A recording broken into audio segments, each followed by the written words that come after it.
Welcome to the Witching Hour podcast with your host, John Roysland. Have you ever dreamt of a better version of yourself? Younger, more beautiful, more perfect. There's been a slight misuse of the substance.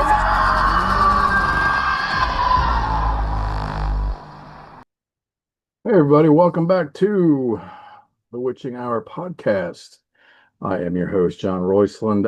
Tonight I am going to discuss a movie that I finally got to see that many of you around the world have probably already seen. I did not get to see this in the theaters, and I was not going to pay Amazon Prime because I already pay for Prime, and I'm not going to pay for a movie rental on top of your monthly subscription. So thank you to HBO Max. I am now watching The Substance for free. Well, minus my subscription. But anyhow, so the 2024 film, as you all know, was brought to you by French filmmaker Coralie Fargo, who brought you the film Revenge in 2017. It stars, as you know, Demi Moore as Elizabeth Sparkle, Margot Qualley as Sue, and Dennis Quaid as Harvey. Those are basically the only three characters in the film that you really need to know, for those of you who have not seen it. For those of you who have,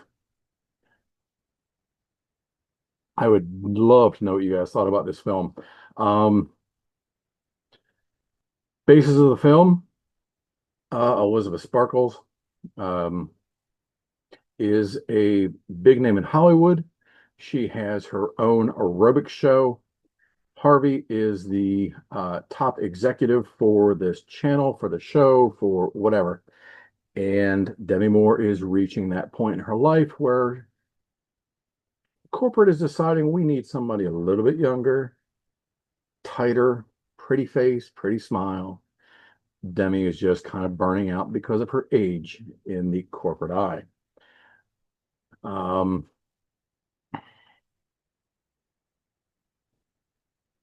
Dennis Quaid plays kind of your stereotypical, if you will, sleazeball, cares nothing for you at all, used car salesman, if you will. He's going to tell you you're the best thing in the world while stabbing you in the back all at the same time. So Demi Moore gets into an accident on her way home. She's being let go. She's distracted because as she's going home, she sees a billboard with her name, her face being ripped right off of it as she's passing it. Gets into a car accident, ends up in the ER. She's okie dokie. It's actually her birth date, which the doctor actually tries to say happy birthday to her. She starts breaking down crying. The doctor walks out. The male nurse actually puts his hands on her after doing a slight spinal exam, and you notice a birthmark on his hand. Very important part, actually, and says, "You're perfect," and gives her a thumb drive. She opens a thumb drive when she gets home, and it's for something called The Substance with a phone number on it. Depression sinks in. She's at the end of her ropes. What can she do? She actually calls the number. She watches a thumb drive. It's a small infomercial, proving to be able to bring a better you to life. She throws in the trash, thinks about it, comes back, calls him, goes to a very seedy place in town, retrieves the said drug of choice, and this is where everything really gets twisted. And I mean, it's amazing actually, because the setup, the box, it comes with the syringe, um, the tubes, the hoses to be able to daily feeding supplies, and it says it will create a better you. Doesn't quite explain how. It does stress that it cannot go over 7 days. You have feeding packages, if you will, that will last for 7 days. At the end of that 7 days, you got to re-up. Okay, so why not? First of all, the initial scene and the majority of the film actually takes place in Demi Moore's bathroom. Gorgeous bathroom. Huge, obviously built for as a set. Um, and there, if anybody's ever wondered that hasn't watched the movie yet, spoilers, you're about to see Demi Moore in all of her glory.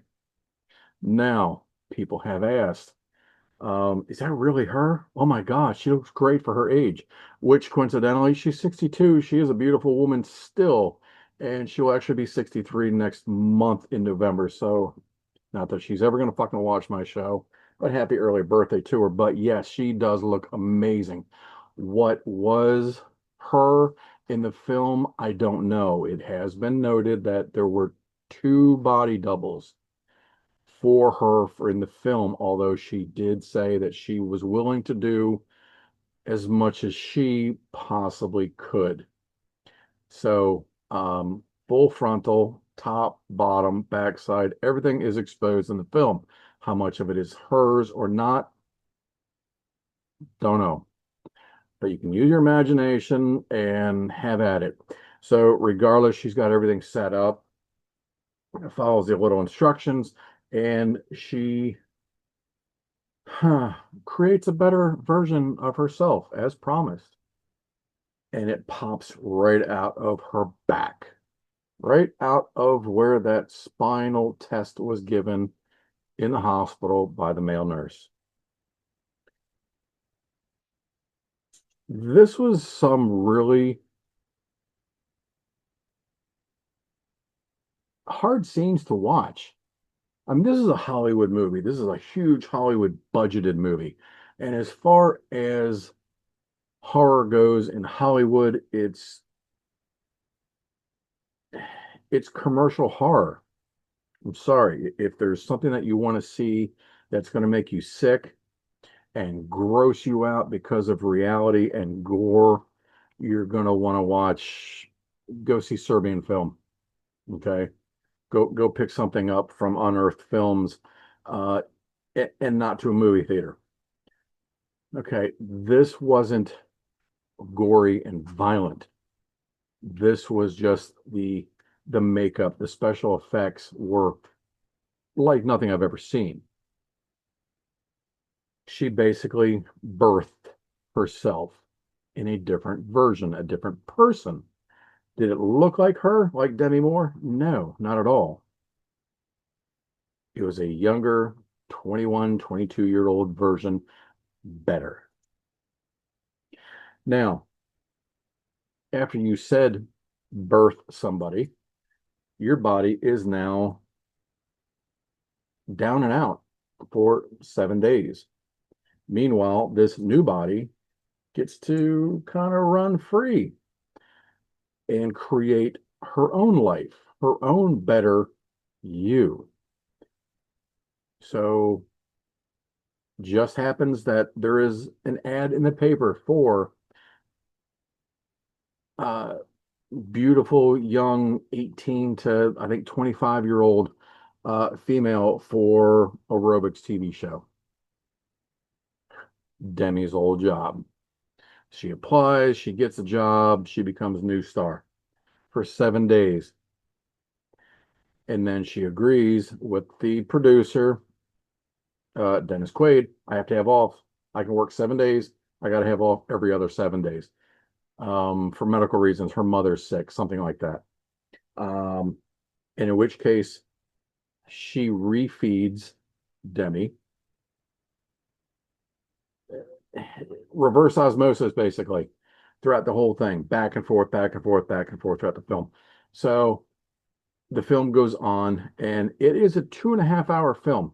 So watching this at home, make sure you got, extra snacks or whatever, because it's not by any means a short film. It does not drag on. They could have made some scenes a little bit shorter. I understand why they did, and I'm glad that they did because it didn't cut corners at all. Basically, the better you tries to control and take over because it's now their life is better than yours and basically tries to destroy you. A lot of you may or may not have seen it, like I've mentioned, and I'm not one to talk about spoilers, but I do want to congratulate them. The makeup in this film, it won at the Academy for Best Makeup, and it is phenomenal. And I don't mean just the special effects, as far as like the birthing, as I mentioned, or whatever you want me to call it. It's the transforming every time that the better you gets better. She starts to take an extra day and manipulates the symptom, the system of being able to stretch out an extra day, and it makes the real you age badly. The aging process makeup in this film is like nothing I've ever seen. It is absolutely phenomenal. It is worth watching just for that fact.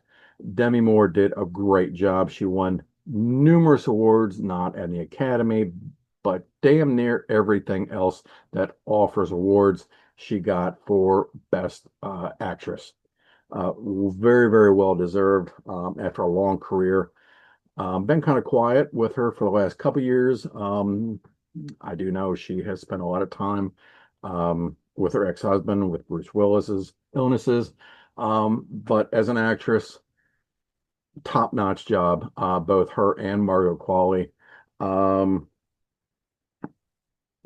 The last 45 minutes of this movie are batshit crazy.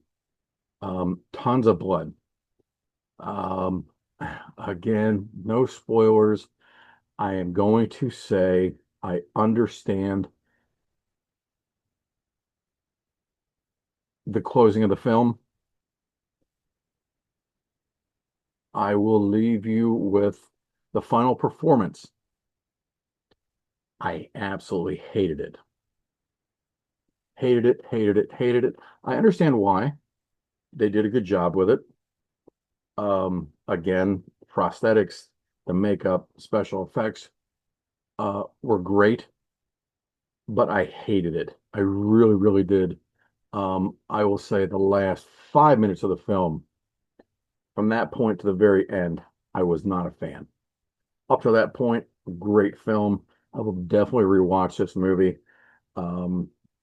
Despite my feelings for the ending, that would not deter me from recommending the film. If you have not seen it yet, it is lightly psychological, sci-fi-ish horror, kind of. I mean, it's not found footage. It's not slasher. I'm not quite sure how to categorize it. It really shows the psychological part of it on how far a person will go to better themselves or to turn themselves around. You know, plastic surgery, body modifications, and in a tube, you can do a shot and it'll birth a whole better you. So kind of makes you think, how far would you go if you're at the top of your guild, in your career, and now you have to save it. You're not ready to step down. You're not ready to say goodbye. What do? And then all of a sudden, something on the black market is thrown your way. You never know. So, like I mentioned, HBO Max. If you don't have HBO Max and you got Prime, whatever, watch the damn movie. It's definitely worth it. Everybody's got shit tons of streaming channels right now. Um, I'm sorry if you're a Prime or if you're an Amazon fan. I'm not. It's like Disney. It's just all about money.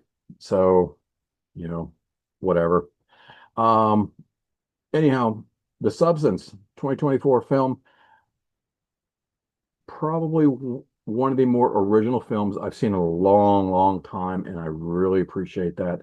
And I'm really glad that I saw it, and I'm glad that Demi Moore got the recognition that she's finally deserved after all these years. So, with that being said, also don't forget, and here's a little pop trivia for you guys, if you didn't know. Um, one of Demi's first stints with a horror film, she was actually the poster woman, lady, girl. I think she was 18. Um, I Spit on Your Grave. That poster, backside of the woman holding the knife, that's Demi. In case you didn't know. Anyhow, guys, thanks for sticking around. Check out The Substance. Let me know what you thought about it. I know this is a big Hollywood film, and the majority of the people that I know, horror fans, not really big on Hollywood horror. So if that is a reason why you've stayed away from it, I can appreciate that. I've been going on my Roku for months, searching it. Still $15, still $15, still $15. Down to $5, down to $5, down to $5, down to $5. Now HBO Max has it for free. Click. So that's why I finally gave into it. I was very anxious. I had heard a lot about it. I had heard the end of the film was like nothing anyone had ever seen. So with that being said, I had to take a glance, and I'm glad that I did. And I hope that you do give it a shot. And if you don't enjoy it, I apologize. I didn't make the film. I didn't tell you to. But I do definitely wish and hope that everybody does give it a shot, at least. So with that being said, thanks you guys for sticking around. More shows coming up soon. Talk to you guys later. This is John with the Witching Hour podcast. And as always, please keep it evil.